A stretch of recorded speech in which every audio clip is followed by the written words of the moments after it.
Savannah might look like a postcard, with its moss-draped oaks, its elegant squares, and pastel buildings, but nothing here is just for show.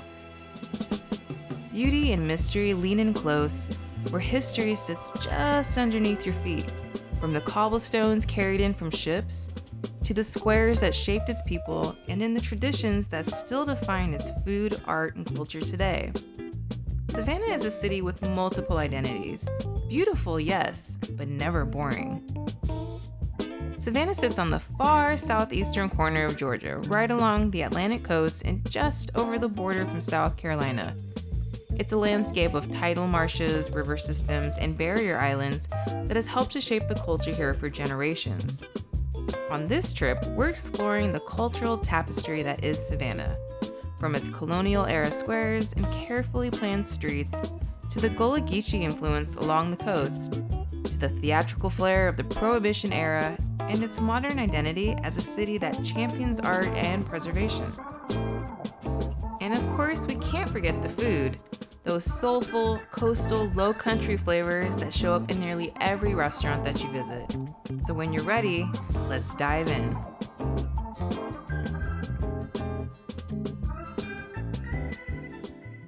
Savannah was founded in 1733 by General James Oglethorpe, who designed the city around a repeating pattern of public squares. It was a radical idea inspired by Enlightenment thinking and European military planning. These squares were meant to promote community, safety, and order, and nearly 3 centuries later, they still give the city its unmistakable charm. Savannah's position on the river quickly made it one of the most important port towns in early America. Ships arriving from Europe carried heavy ballastones in their hulls to stay balanced while at sea. And once they loaded up with valuable southern exports like cotton and rice, those stones were discarded, eventually becoming the cobblestones that you see in River Street. Beneath the riverfront, the city hides a network of old tunnels. Some were practical storage routes, but others became part of Savannah's darker folklore. Smugglers moving contraband, pirates slipping through the shadows, and sailors being dragged off to be shanghaied onto ships. But like much of Savannah's history, truth and legend live side by side.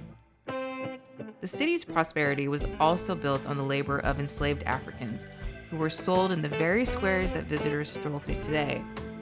Savannah does a great job acknowledging this history through memorials and museum work aimed at telling a fuller, more honest story. Much of the architecture you see today survived for 2 major reasons. The first came during the Civil War, when General Sherman reached Savannah at the end of his devastating march to the sea. And unlike other southern cities that were either burned or destroyed, Savannah was spared. Confederate troops had already abandoned the city, and local leaders had appealed directly to Sherman to preserve it, a request that he honored. The second moment came nearly a whole century later when large parts of the historic district were threatened by modern development. A grassroots preservation movement stepped in, saving hundreds of buildings from demolition and ultimately helping to establish one of the largest national historic landmark districts in the country. Savannah is also known for its haunted reputation. Fires, wars, diseases, including a yellow fever epidemic, and centuries of hardship all left their marks here. Parts of the historic district are literally built over 14 mass burial grounds, and whether or not you believe in ghosts, Savannah has some of the most beautiful cemeteries around and are well worth a visit. I mean, at least in my opinion, but I think I just might have a thing for Spanish moss.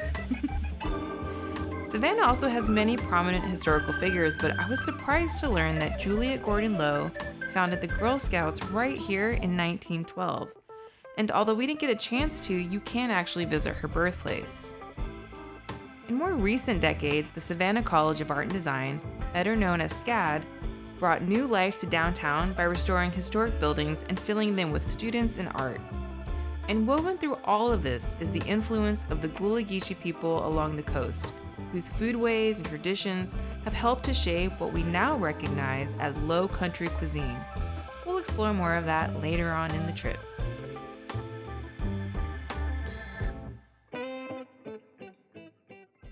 We were visiting Savannah during Thanksgiving week and arrived into the city in the late afternoon. After checking into the hotel and unloading, We kick things off the same way that most trips should start, in my opinion, with a welcome drink at the hotel bar to settle in and get our bearings.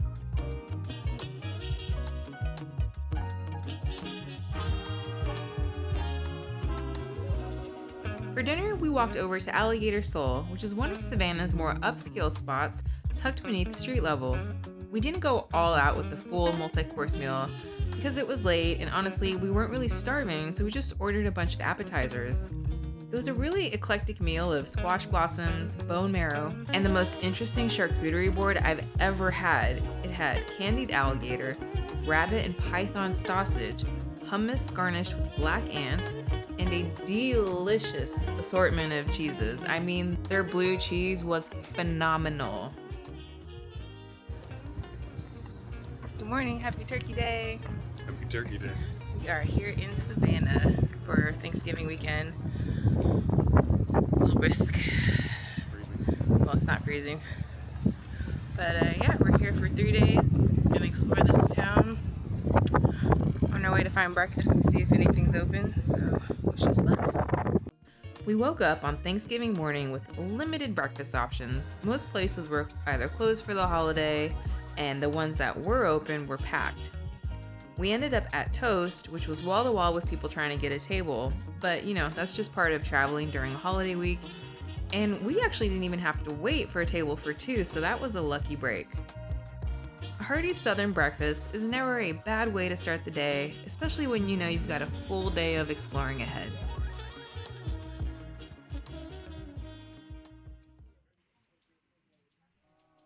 So after breakfast, we hopped on one of Savannah's trolley tours. And yes, I know, they're touristy, but they're actually one of my favorite ways to experience a new city. The ability to hop on and off lets you set your own pace. But what I really love is just being able to get a lay of the land before I get off and just start wandering on my own. You also get some wonderful stories and insights from the tour operators that might just inspire you to visit places that weren't originally on your list, which is exactly what happened with us. Our tour operator, a wonderful gentleman by the name of Pops, drove us past the First African Baptist Church and really inspired us to go visit the place. And we were so happy that we did because it was one of the highlight tours of our trip.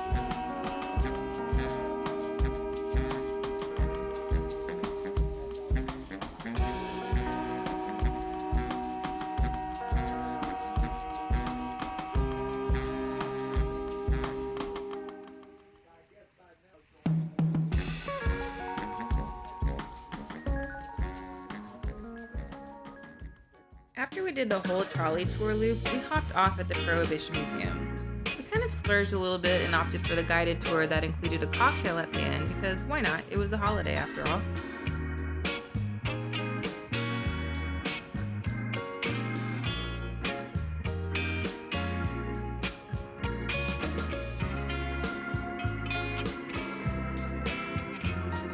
Getting the guide brought so much of the era to life, from the temperance movement to the story of Carrier Nation just swinging her hatchet into saloon doors. This woman was wild, y'all. Like, how has she not had her own movie yet? I don't understand.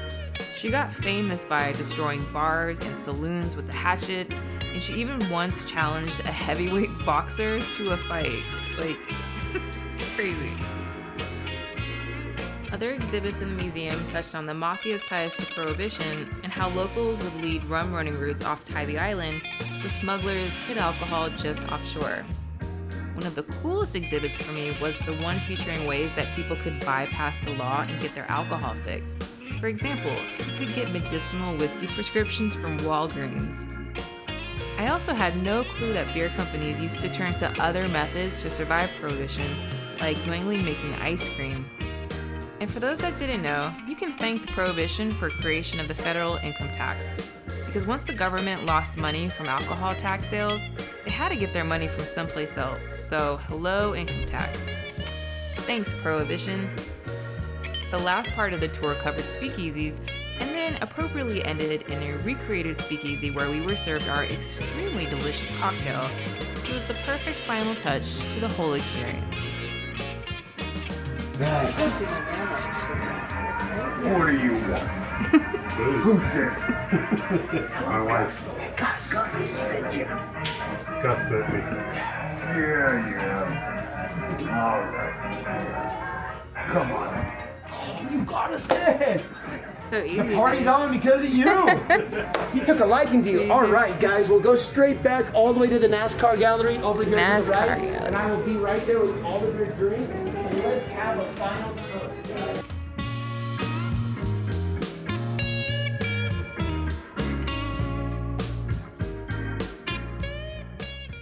That evening, we walked over to Stone & Webster Chop House, which is inside the JW Marriott at Plant Riverside.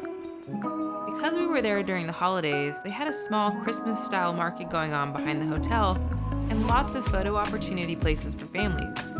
But inside, the hotel lobby alone is worth the visit. Transformed from an old power plant into a gleaming art space that's filled with massive crystals, gemstones, dinosaur fossils, and a towering chrome dinosaur sculpture that's suspended high above the atrium. It's like some odd bougie shopping area, but cool industrial museum thing all at the same time.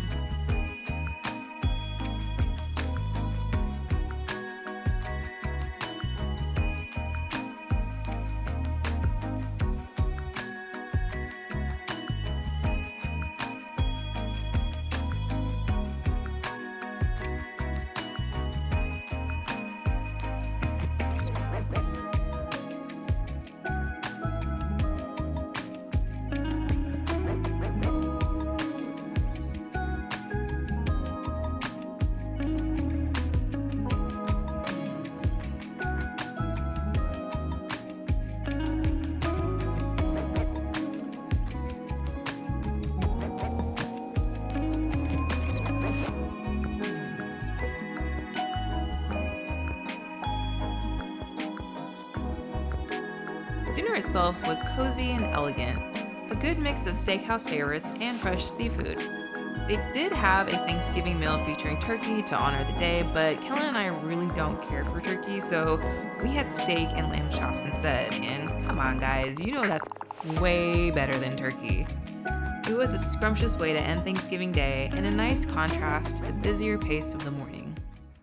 The next day, we started our morning at B. Matthews Eatery, a cozy little spot on Bay Street with a menu full of hearty southern breakfast dishes.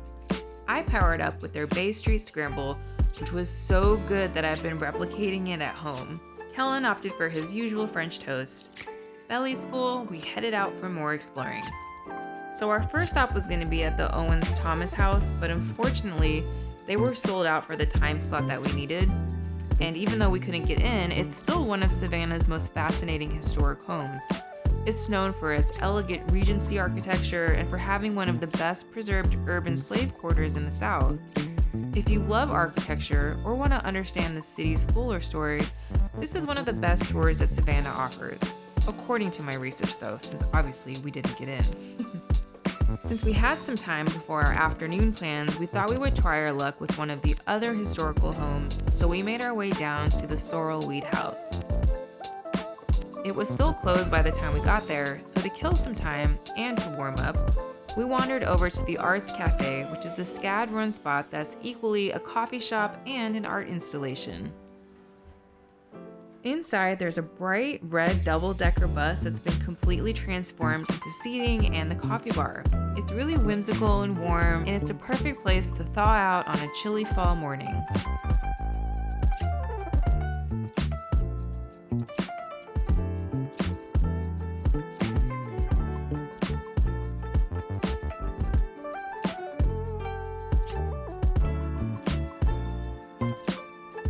Once the Sorrel Weed House opened, we joined their daytime tour. The house has a dramatic past and an even more dramatic reputation. It's considered one of the most haunted homes in Savannah. The guide, though, made it clear that they don't share any ghost stories during the daytime tour because they save those for their nighttime version. But we still learned plenty about the home's history. We began in the basement, which at one point had been used as a storefront in the 1970s. But originally it served as the office for the family's son, who worked as a surgeon during one of the wars. There's a coffin down there, as well as his surgery tools and a real human skeleton model.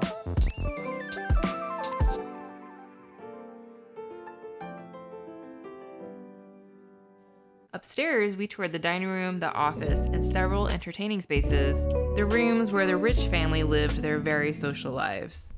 One surprising detail was the lady of the house actually didn't die here in this home, as many of the ghost stories claim. According to our guide, she actually died in the townhouse next door, but you'll have to get their nighttime tour to get the full story. After the tour, we headed back to the hotel, but not before making a pit stop for ice cream at this local place called Doki Doki. I thought Kellen was crazy to have ice cream, first before lunch, and then secondly in the cold, but man oh man was this place amazing. They had such unique flavors like miso and watermelon tagine. I ended up with Quince chèvre, which was amazing. I heard Leopold's was a classic Savannah ice cream institution, but this place should be on your list, hands freaking down. So, fully snackified, we grabbed the car and headed out of the city for our afternoon tours. Because ice cream was just the appetizer, we stopped for lunch at Sandfly Barbecue. It's a small spot with a simple menu and a handful of tables, but the food is excellent. Smoky, tender, and exactly what you want from a local southern barbecue joint.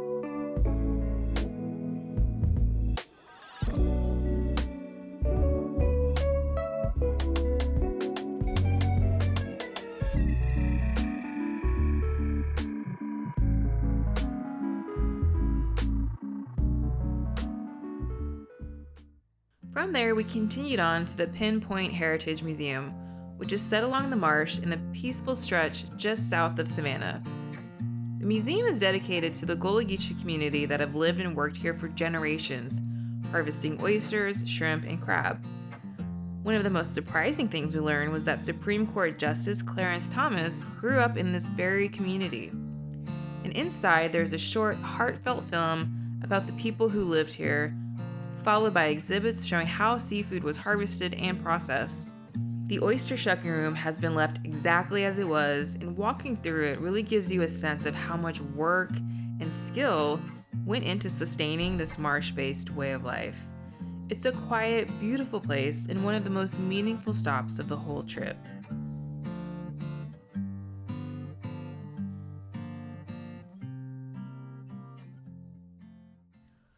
By this point, daylight was fading, so we rushed over to Wormslow Historic Site to try and see it before it closed.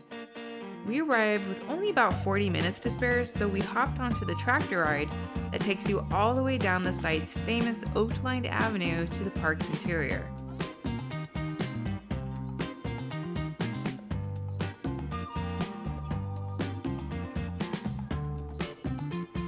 The museum that showcased the place's history was pretty much closing, so we just decided to walk back onto the main pathway and enjoy the golden hour light filtering through the trees. Wormslow is an important colonial site, originally a fortified home built by one of Georgia's earliest settlers. Even if you don't have much time, the drive, or even just the walk beneath the sweeping live oaks is well worth the visit. And if you come late like we did, your ticket is actually good for the next day, which is a really nice bonus. After finishing up at Wormslow, we headed back to the hotel to get ready for our dinner at the Grey.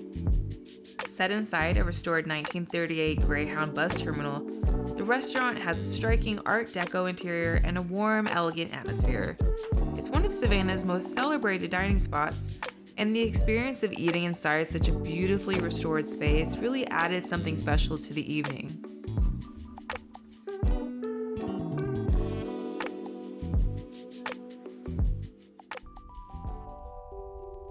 We started our last full day in Savannah with the morning walk to Forsyth Park and breakfast at Collins Quarter.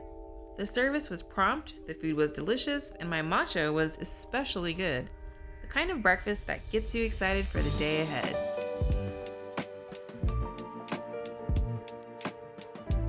After breakfast, we wandered through the park where a farmer's market was going on, featuring local produce, snacks, and handmade arts and crafts.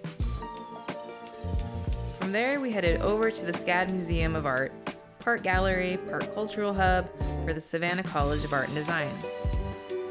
SCAD's museum hosts a rotating slate of contemporary exhibitions, which often include works that experiment with color, space, and cultural narratives, as well as high-profile fashion retrospectives.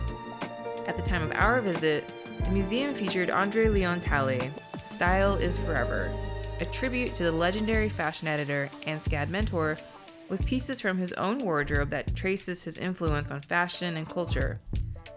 It also included large-scale contemporary installations and interactive exhibits blending painting, sculpture, and conceptual art.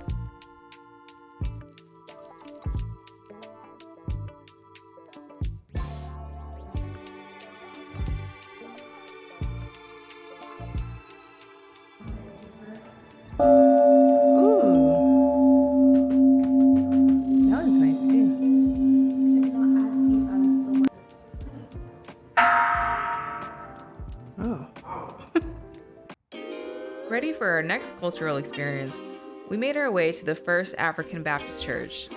We had tickets for the 1 p.m. guided tour, which only runs once a day, so it's really essential to book online ahead of time.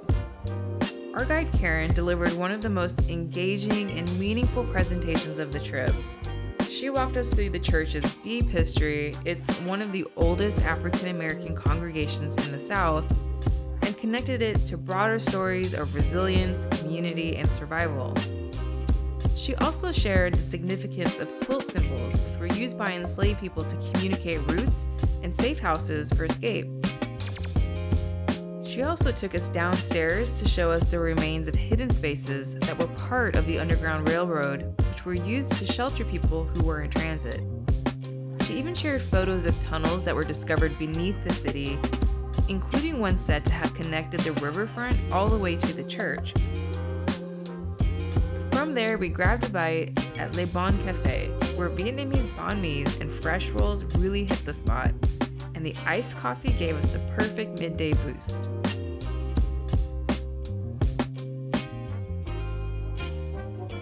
So doing a complete cultural 180, our final tour of the day was at the Graveface Museum, which is one of the strangest, most fascinating places we saw on this trip. The museum blends true crime, oddities, and dark history into an immersive experience. Works by taxidermists dot the space alongside exhibits on Heaven's Gate, The Satanic Panic, Ed Gein, complete with a walk-through replica of his house, which isn't pictured, John Wayne Gacy's paintings, and a host of haunted artifacts and curiosities. There's also pinball machines tucked into nooks around the galleries, which add a surreal and kind of playful layer to the macabre. If you're into true crime or the unusual, this museum is unforgettable.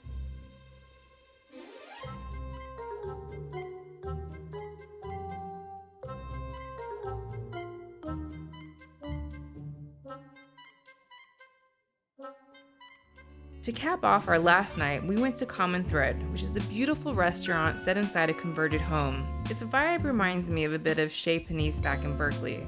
Warm, creative, and ingredient-driven, but with a more approachable price point.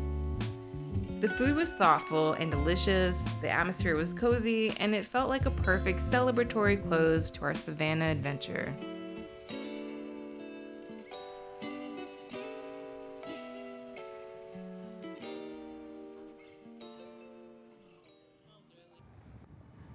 The next morning, we checked out of the hotel and stopped by the Bonaventure Cemetery before heading home. Known as one of Savannah's most beautiful burial grounds, it was peaceful and reflective, and visiting during Thanksgiving week added a gentle reminder to appreciate what we often overlook, which is good health, the love of family, and the time that we're given in this big, beautiful world. Afterward, we made a quick stop at Le Gourmand for some pastries to go. They have a huge selection of handmade items, and I think they're new, so definitely check this place out. Per usual, my eyes were bigger than my belly, and I grabbed too many pastries, but hey, we had a long drive home. They were flaky, fresh, and a really sweet way, literally, to end the trip. So that was Savannah, a beautifully preserved city of stories, food, and culture. If you're thinking of planning your own trip to Savannah, stick around next for some travel notes.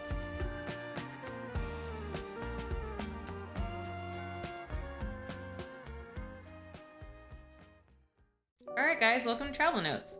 This is the section of the video where I share some of the helpful tips that I learned from my trip in the hope that it helps you plan for yours. Alright, so first up, when's the best time to visit? I think spring and fall are going to be the most comfortable with temperate climates. You can definitely go in the summertime if you don't mind the heat and humidity, but I think I've mentioned pretty often now that I die in the humidity, so summer is a no-go for me. If you have a furry friend, Savannah seems like a very pet-friendly place. We saw these signs on parks that I think designate it's dog-friendly because so many people were out with dogs and, context clues. What was cool was that the Weed Sorrel House actually had a doggy treat box on the outside of their wall, and I had never seen that before. So that was new. Alright, so we're gonna get into accommodation and I'm gonna share where we stayed. We stayed at the AC Hotel Savannah Historic District. It's located toward the end of the riverfront. It is walkable to places, but I think now that I've been to the city and have my bearings, I would probably recommend staying somewhere a bit more central if you're trying to walk around to all the places. If you do stay there and you do get the trolley tour, one of the stops is right at the hotel, or right in front of it, I should say. So you have that option if you get the ticket for your whole stay. The hotel itself was really nice. I got us a balcony room thinking it was gonna be warmer, but we actually didn't get to use it as much as I had hoped. The bed itself was super comfortable, and I really love the bathroom size.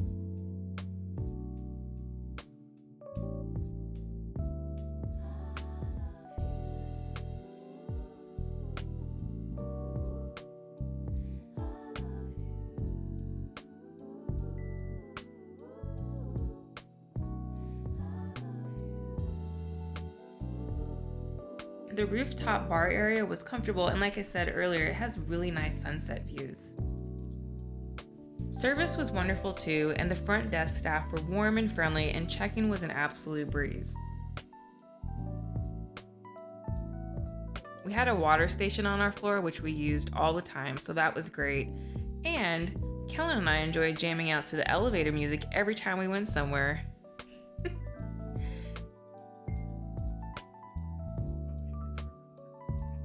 So another thing to note if you are going to stay by the river is if you have mobility issues. There are a lot of cobblestones down there and historic steps. Getting from the actual riverfront to the main level street are some steep steps, and they do have signs that warn you about them. But if you do have trouble climbing or hip issues, it's just something to consider. Alright, so here's my take on Savannah food. This might be a hot take. Please don't come for me. It's just my opinion. But I was really excited to go visit Savannah as a self-proclaimed foodie because I heard that it was a foodie's paradise. And don't get me wrong, while the food was good, I was just shocked by the prices for everything. I had no idea Savannah was an expensive city. I'm talking California, New York City level pricing. I don't know why I thought it was going to be cheaper, but I think because it was down in the South and it's not a mega city like San Francisco or New York City. So it was just kind of shocking to me that they charged those level prices, especially when, like I said, the food was good, but it wasn't amazing. But I think what you're paying for a lot of the times, like for example, in the Gray, was the ambiance and the service. The service was impeccable and the ambiance was just really lovely, but just the food was okay.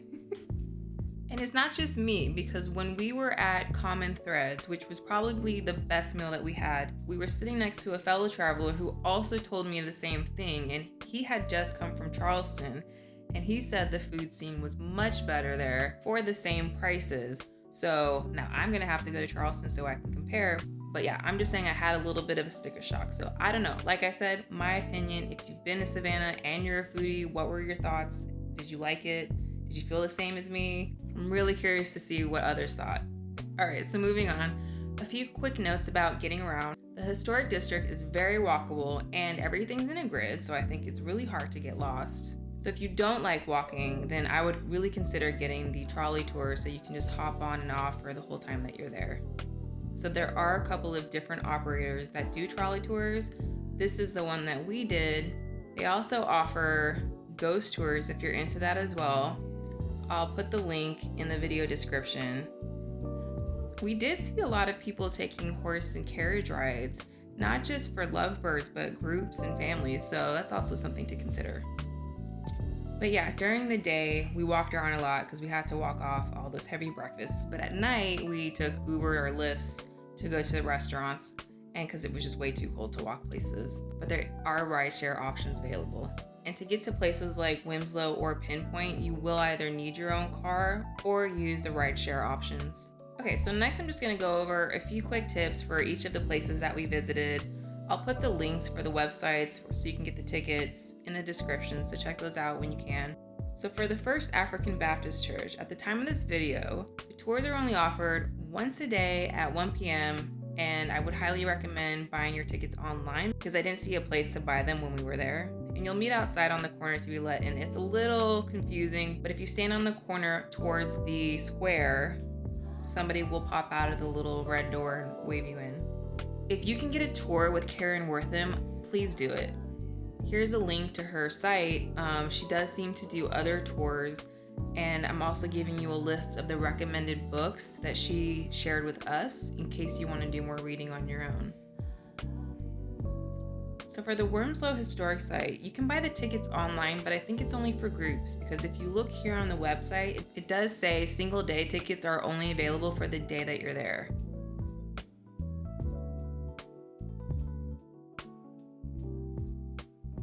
But again, if you do arrive near closing time, like an hour or so, your ticket is good for the next day.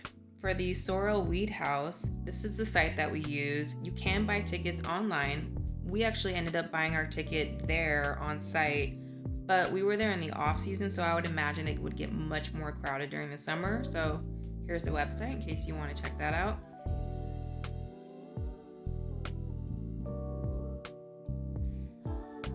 For the Pinpoint Heritage Museum, I also bought the tickets directly on site, so you don't have to get them online, but you can, and here's the website for that.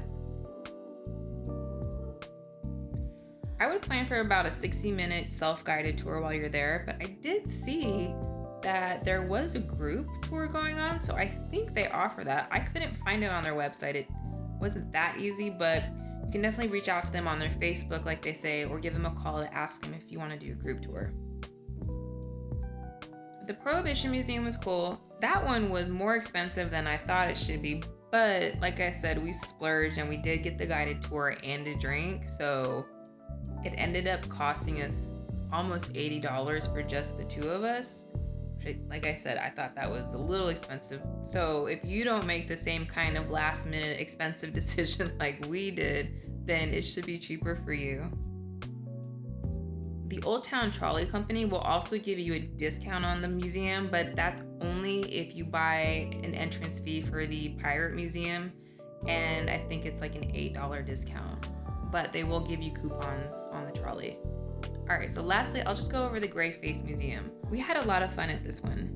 I bought the tickets online here at this website.